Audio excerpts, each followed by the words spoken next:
La représentante spéciale du secrétaire général de l'ONU en RDC, Leila Zerougui, la patronne de la MONUSCO, était ce jeudi 3 octobre 2019 face aux professionnels de médias après avoir pris part à la 74e session de l'Assemblée générale de l'ONU à New York aux États-Unis d'Amérique.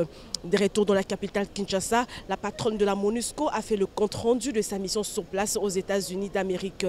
Elle a affirmé que la MONUSCO n'est pas une armée d'occupation en République démocratique du Congo. Elle travaille sous les initiatives du gouvernement congolais pour une stabilisation de la paix définitive dans les parties qui sont secouées par l'insécurité profonde.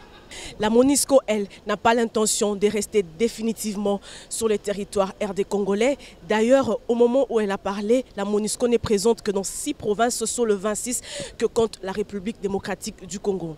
Notre rôle n'est pas de rester dans la RDC, n'est pas de garder la RDC comme un enfant sous tutelle. Ce n'est pas l'objectif.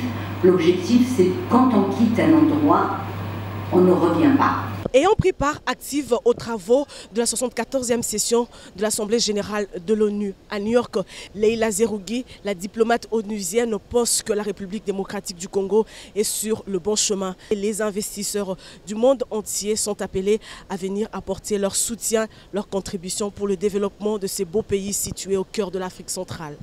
En ce qui concerne plusieurs territoires dans la province d'Elituri, Nord Kivu et Sud Kivu secoués par l'insécurité des groupes armés, Leila Zerougui a confirmé que la MONUSCO y travaille jour et nuit avec le gouvernement de la République démocratique du Congo. Un autre problème est celui de l'Ebola. Leila Zerougui, la représentante spéciale, pense que les populations locales doivent coopérer avec la MONUSCO, coopérer avec les équipes de riposte pour mettre fin à l'épidémie d'Ebola. Depuis le quartier général de la MONUSCO, Sylvie Fortuné Mboula, Willy Kacha, Hugues Moussangilay pour Antenne A.